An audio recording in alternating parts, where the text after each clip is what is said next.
السلام علیکم ورحمۃ اللہ۔ آج ہم لوگ نبی کریم صلی اللہ علیہ وسلم کی احادیث میں سے 40 آسان احادیث مبارکہ کو سنیں گے اور ان کو یاد کرنے کی نیت کریں گے، کیونکہ ان کے یاد کرنے کی بڑی فضیلت ہے۔ آقا کریم علیہ الصلوۃ والسلام کا فرمان ہے کہ جس نے میری احادیث میں سے 40 احادیث کو حفظ کیا، فرمایا اللہ اس شخص کا شمار علماء میں فرمائے گا اور قیامت کے دن شہداء کے ساتھ اٹھایا جائے گا۔ اور اسی طرح ایک اور حدیث پاک کا مفہوم ہے کہ قیامت کے دن اسے کہا جائے گا کہ جنت میں داخل ہو جا جس دروازے سے مرضی تو چاہے۔ اور اسی طرح ایک اور حدیث پاک کا مفہوم ہے کہ جس نے میری احادیث میں سے 40 احادیث کو حفظ کیا، فرمایا میں اس اپنے امتی کی قیامت کے دن سفارش بھی کروں گا اور شفاعت بھی کروں گا۔ اتنی زیادہ فضیلت ہے 40 احادیث پاک کو حفظ کرنے کی۔ تو آج میں بالکل آسان، تو چلیے شروع کرتے ہیں نمبر 1 پر۔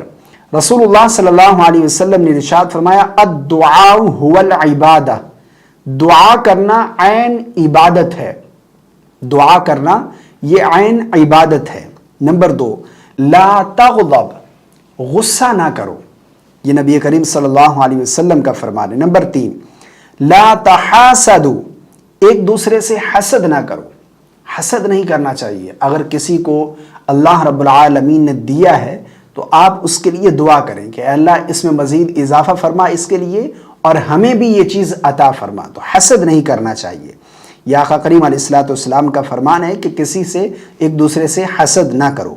نمبر 4، لا تباغضوا، ایک دوسرے سے بغض نہ رکھو، بغض رکھنا یہ درست نہیں ہے، ایک دوسرے سے بغض نہیں رکھنا چاہیے۔ نمبر 5، الحیاء شعبۃ من الایمان، حیا ایمان کا ایک حصہ ہے، اس لیے ہمیں اپنے اندر حیا پیدا کرنی چاہیے کیونکہ یہ ایمان کا ایک حصہ ہے، حیا ضرور ہونی چاہیے۔ نمبر 6، البر حسن الخلق، نیکی حسن اخلاق کا نام ہے، نیکی یہ حسن اخلاق کا نام ہے۔ نمبر 7، انما الاعمال بالنیات، اعمال کی قبولیت کا انحصار نیتوں پر ہے، اعمال کا دار و مدار یہ نیت پر ہے، یعنی اگر آپ کی نیت درست نہیں ہے تو آپ کا عمل بھی قابل قبول نہیں ہے، نیت درست ہوگی تو عمل بھی قابل قبول ہوگا۔ تو اعمال کا دار و مدار جو ہے وہ نیتوں پر ہے۔ بالکل آسان میں آپ لوگوں کے ساتھ شیئر کر رہا ہوں، ان احادیث کو آپ یاد کر رہے ہیں۔ نمبر 8، مفتاح الجنت الصلاۃ، جنت کی کنجی نماز ہے۔ نمبر 9، رسول اللہ صلی اللہ علیہ وسلم نے ارشاد فرمایا کل معروف صدقۃ، ہر نیکی صدقہ ہے، ہر نیکی صدقہ ہے، اس لیے ہمیں چاہیے کہ چھوٹی سی چھوٹی جو نیکی ہے نا اس کو بھی ہم نہ چھوڑیں، ہر نیکی یہ صدقہ ہے۔ نمبر 10، من غشنا فلیس منا، جو ہمیں دھوکہ دیتا ہے اس کا ہم سے کوئی تعلق نہیں، جو دھوکہ دیتا ہے اس کا ہم سے کوئی تعلق نہیں، تو دھوکہ نہیں دینا چاہیے۔ نمبر 11، المرء مع من احب، آدمی قیامت کے دن اسی کے ساتھ ہوگا جس سے اس نے دنیا میں محبت کی۔ یہ جو نوجوان ہیں وہ لوگ جو اپنا آئیڈیل بناتے ہیں ان فلمی ایکٹرز کو، ہیرو کو، کہ یہ ہمارے آئیڈیل ہیں، ان سے ہمیں بہت محبت ہے، وہ اس پر غور کرے۔ آقا کریم علیہ الصلوۃ والسلام نے کیا ارشاد فرمایا المرء مع من احب، آدمی قیامت کے دن اسی کے ساتھ ہوگا جس سے اس نے دنیا میں محبت کی۔ تو ہمیں کس کے ساتھ محبت کرنی ہے؟ ہمیں نبی کریم صلی اللہ علیہ وسلم کے ساتھ محبت کرنی ہے، آپ کی آل کے ساتھ، آپ کے اصحاب کے ساتھ، اولیاء کرام کے ساتھ، علماء کے ساتھ، تاکہ قیامت کے دن ہمیں نبی کریم صلی اللہ علیہ وسلم کے ساتھ ملے، آپ کی آل کا، آپ کی اصحاب کا۔ تو جس سے دنیا میں محبت ہوگی قیامت کے دن اسی کے ساتھ ہوگا۔ نمبر 12، رسول اللہ صلی اللہ علیہ وسلم نے ارشاد فرمایا اشفعوا فلتؤجروا، اچھے کام کی سفارش کرو تمہیں بھی اجر ملے گا۔ اچھا کام ہے کوئی، اس میں آپ سفارش کرتے ہیں تو اس کام کا اجر آپ کو بھی ملے گا، اگر برے کام کی سفارش کریں گے تو آپ کو اس کا گناہ بھی ملے گا۔ نمبر 13، اتقی دعوت المظلوم، مظلوم کی بد دعا سے بچو، مظلوم کی بد دعا سے بچو، تو کسی پر ظلم نہیں کرنا چاہیے، مظلوم کی بد دعا سے بچنا چاہیے۔ نمبر 14 رسول اللہ صلی اللہ علیہ وسلم نے ارشاد فرمایا اتق اللہ حیث ما کنت، تم جہاں اور جس جگہ بھی ہو اللہ سے ڈرو۔ جس جگہ بھی ہیں ہمیں ہر وقت اللہ سے ڈرنا چاہیے، ہمارے اندر اللہ کا خوف ہونا چاہیے، اللہ کا ڈر ہمارے اندر یہ ہر وقت موجود ہونا چاہیے۔ نمبر 15 خالق الناس بخلق حسن، لوگوں کے ساتھ حسن سلوک سے پیش آؤ۔ نبی کریم صلی اللہ علیہ وسلم نے فرمایا لوگوں کے ساتھ حسن سلوک سے پیش آؤ۔ نمبر 16 لا یأکلن احد منکم بشمالہ، تم میں سے کوئی شخص بائیں ہاتھ سے نہ کھائے۔ نمبر 17 رسول اللہ صلی اللہ علیہ وسلم نے ارشاد فرمایا ان اللہ رفیق یحب الرفیق، بے شک اللہ تعالی نرمی کرنے والا ہے اور نرمی کو پسند کرتا ہے۔ اللہ تعالیٰ نرمی کرنے والا ہے اور نرمی کو پسند کرتا ہے، یعنی ہمیں نرمی اس کے ساتھ پیش آنا چاہیے۔ نمبر 18 اتقوا النار ولو بشق تمرۃ، جہنم کی آگ سے بچو خواہ کھجور کے ایک ٹکڑے ہی کو صدقہ و خیرات کر کے بچ سکو، یعنی صدقہ کرنا چاہیے، صدقے سے جو ہے وہ جہنم سے بچا جا سکتا ہے، اور صدقہ و خیرات کرنا چاہیے، چاہے کھجور کی ایک ٹکڑا ہی صدقہ کرو، اگر تمہارے پاس زیادہ مال نہیں ہے کچھ جو بھی ہے آپ اپنی طاقت کے مطابق صدقہ کرو۔ نمبر 19 رسول اللہ صلی اللہ علیہ وسلم نے ارشاد فرمایا صلوا کما رأیتونی اصلی، تم اسی طریقے سے نماز پڑھا کرو جیسے مجھے نماز پڑھتے دیکھتے ہو۔ جعلت قرۃ عینی فی الصلاۃ، میری آنکھوں کی ٹھنڈک نماز میں بنا دی گئی ہے، نماز میری آنکھوں کی ٹھنڈک ہے۔ تو وہ لوگ جو آقا کریم علیہ الصلوۃ والسلام سے محبت کا دعویٰ کرتے ہیں اور نماز نہیں پڑھتے، انہیں دیکھنا چاہیے، سوچنا چاہیے کہ ان کا یہ دعویٰ کتنا کھوکھلا ہے۔ تو نماز جو ہے یہ نبی کریم صلی اللہ علیہ وسلم کی آنکھوں کی ٹھنڈک ہے۔ نمبر 21 رسول اللہ صلی اللہ علیہ وسلم نے ارشاد فرمایا لا تحقرن من المعروف شیئا، نیکی اور معروف کے کسی بھی کام کو حقیر نہ جانو۔ نمبر 22 صلۃ الرحم تزید فی العمر، رشتہ داروں سے حسن سلوک عمر میں اضافے کا باعث بنتا ہے۔ نمبر 23 من ذکرت عندہ فلیصلی علی، جس شخص کے پاس میرا نام ذکر کیا جائے وہ مجھ پر درود پڑھے۔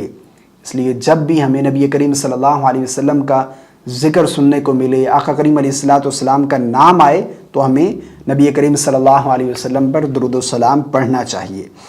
نمبر 24 رسول اللہ صلی اللہ علیہ وسلم نے ارشاد فرمایا من رغب عن سنتی فلیس منی، جو شخص میری سنت سے منہ موڑے اس کا مجھ سے کوئی تعلق نہیں ہے، اس لیے سنت کو مضبوط پکڑنا چاہیے۔ نمبر 25 مانع الزکوٰۃ یوم القیامت فی النار، زکوٰۃ ادا نہ کرنے والا قیامت کے دن جہنم کی آگ میں ہوگا۔ جن لوگوں پر زکوٰۃ فرض ہے انہیں چاہیے کہ وہ زکوٰۃ ادا کریں۔ آقا کریم علیہ الصلوۃ والسلام کیا ارشاد فرما رہے ہیں زکوٰۃ ادا نہ کرنے والا قیامت کے دن جہنم کی آگ میں ہوگا۔ نمبر 26 انما الصبر عند الصدمۃ الاولی، صبر وہی ہے جو ابتدائے صدمہ میں ہو، یعنی جو صدمے کی ابتدا میں صبر کیا یہ صبر ہے۔ ایسا نہیں ہے کہ آپ نے غم کی یا کوئی صدمے والی بات آپ کو پہنچی ہے تو آپ پہلے واویلا کر لیں، پہلے وہ تمام کام کر لیں جو غیر شرعی ہیں، اس کے بعد بولیں کہ میں صبر کر رہا ہوں، یہ صبر نہیں ہے۔ صبر کیا ہے؟ جو ابتدائے صدمہ میں ہو، یہ صبر ہے۔ نمبر 27 رسول اللہ صلی اللہ علیہ وسلم نے ارشاد فرمایا ان الصدقۃ لا تفطئ غضب الرب، بے شک صدقہ رب تعالیٰ کے غضب کو ٹھنڈا کر دیتا ہے، صدقہ یہ اللہ کے غضب کو ٹھنڈا کرتا ہے۔ نمبر 28 ان اللہ جمیل یحب الجمال، بے شک اللہ تعالیٰ خوبصورت ہے اور خوبصورتی کو پسند کرتا ہے۔ نمبر 29 ان من خیارکم احسنکم اخلاقا، تم میں سے بہترین وہ ہیں جن کا اخلاق اچھا ہے۔ ہمیں اپنے اخلاق کی طرف توجہ کرنی ہے کہ ہمارے اخلاق بہتر ہیں، اگر تو ہمارا اخلاق بہتر ہے تو ہم بہترین لوگوں میں سے ہیں، اگر اخلاق اچھا نہیں ہے تو اپنا اخلاق اچھا کریں۔ نمبر 30 رسول اللہ صلی اللہ علیہ وسلم نے ارشاد فرمایا لا یشکر اللہ من لا یشکر الناس، وہ اللہ کا بھی شکر ادا نہیں کرتا جو لوگوں کا شکریہ ادا نہیں کرتا. یعنی جو لوگ لوگوں کا شکریہ ادا نہیں کرتے وہ اللہ کا بھی شکر ادا نہیں کرتے. اگر کسی نے آپ کی ہیلپ کی ہے، آپ کا کوئی کام کیا ہے، آپ کے اوپر کوئی احسان کیا ہے، آپ کا کوئی بھلا کیا ہے، تو آپ کا حق بنتا ہے کہ آپ اس کو شکریہ کریں، آپ اس کا شکریہ ادا کریں. رسول اللہ صلی اللہ علیہ وسلم نے کیا ارشاد فرمایا؟ وہ اللہ کا بھی شکر ادا نہیں کرتا جو لوگوں کا شکریہ ادا نہیں کرتا. نمبر 31، دع ما یریبک الی ما لا یریبک. جو چیز تمہیں شک میں ڈالے اسے چھوڑ کر اس چیز کو اختیار کرو جو شک میں نہ ڈالے. نمبر 32، سباب المسلم فسوق وقتالہ کفر. مسلمان کو گالی دینا گناہ اور اس سے لڑائی کرنا یہ کفر ہے. نمبر 33، رسول اللہ صلی اللہ علیہ وسلم نے ارشاد فرمایا، ان اللہ حرم علیکم عقوق الامہات. اللہ تعالیٰ نے تم پر جائز کاموں میں ماؤں کی نافرمانی حرام کر دی ہے. اللہ تعالیٰ نے جائز کاموں میں ماؤں کی نافرمانی حرام کر دی. اس لیے اگر ماں کوئی جائز کام کہہ رہی ہے تو اس میں ماں کی فرما برداری کرنا یہ ضروری ہے. ہاں اگر ماں کوئی ناجائز کام کا کہہ رہی ہے تو اس میں آپ والدین کی نافرمانی کریں گے. اس میں اگر آپ نافرمانی کرتے ہیں تو آپ گناہ گار بھی نہیں ہیں. نمبر 34، من مات لا یشرک باللہ شیئا دخل الجنہ. جو شخص اس حال میں فوت ہوا کہ وہ اللہ کے ساتھ ذرہ بھر بھی شرک نہیں کرتا تھا وہ ضرور جنت میں داخل ہوگا. نمبر 35، الید العلیٰ خیر من الید السفلی. اوپر والا یعنی دینے والا ہاتھ نیچے والے یعنی لینے والے ہاتھ سے بہتر ہے. تو اس لیے یہ کوشش کریں کہ آپ دینے والے بنیں، لینے والے نہ بنیں. نمبر 36، رسول اللہ صلی اللہ علیہ وسلم نے ارشاد فرمایا، من لا یرحم الناس لا یرحمہ اللہ عز وجل. جو لوگوں پر رحم نہیں کرتا اللہ عز وجل بھی اس پر رحم نہیں کرے گا. اس لیے لوگوں پر رحم کریں تاکہ اللہ بھی آپ پر رحم کرے. اگر آپ لوگوں پر رحم نہیں کریں گے تو اللہ رب العالمین بھی آپ پر رحم نہیں کرے گا. نمبر 37، خیرکم من تعلم القرآن وعلمہ. تم میں سے بہترین لوگ وہ ہیں جو قرآن سیکھتے ہیں اور دوسروں کو سکھاتے ہیں، دوسروں کو اس کی تعلیم دیتے ہیں. نمبر 38، طلب العلم فریضۃ علی کل مسلم. علم حاصل کرنا ہر مسلمان پر فرض ہے. علم حاصل کرنا یہ ہر مسلمان پر فرض ہے. نمبر 39، رسول اللہ صلی اللہ علیہ وسلم نے ارشاد فرمایا، من دل علی خیر فلہ مثل اجر فاعلہ. جس نے کسی خیر و بھلائی کے کام کی رہنمائی کی اسے نیکی کرنے والے کے برابر ثواب ملے گا. جس نے کسی خیر و بھلائی کے کام میں کسی کی رہنمائی کی، اس کی مدد کی، تو اس نیکی کرنے والے کے برابر اس کو بھی ثواب ملے گا. سبحان اللہ. نمبر 40، من حمل علینا السلاح فلیس منا. جو ہم پر ہتھیار اٹھا لے اس کا ہم سے کوئی تعلق نہیں ہے. یہ نبی کریم صلی اللہ علیہ وسلم کی احادیث میں سے 40 احادیث مبارکہ جو آسان لگی مجھے وہ میں نے آپ لوگوں کے ساتھ شیئر کی ہیں. ان احادیث مبارکہ کو حفظ کریں، اپنے بچوں کو حفظ کرائیں تاکہ آقا کریم علیہ الصلوۃ والسلام نے جو اس کی فضیلت بیان فرمائی ہے ہم اس کے حقدار بنیں. رسول اللہ صلی اللہ علیہ وسلم نے فرمایا کہ جو 40 احادیث حفظ کرے گا قیامت کے دن میں اس کی سفارش بھی کروں گا اور اس کی شفاعت بھی کروں گا. کتنی بڑی بات ہے. مجھے امید ہے آپ کو میری بات سمجھ آ گئی ہوگی. اللہ تعالی ہم سب کو عمل کی توفیق عطا فرمائے. اس کلپ کو دوستوں کے ساتھ، اپنے ریلیٹو کے ساتھ ضرور شیئر کیجیے گا. ویڈیو پسند آنے کی صورت میں لائک کر دیجیے گا. السلام علیکم ورحمۃ اللہ.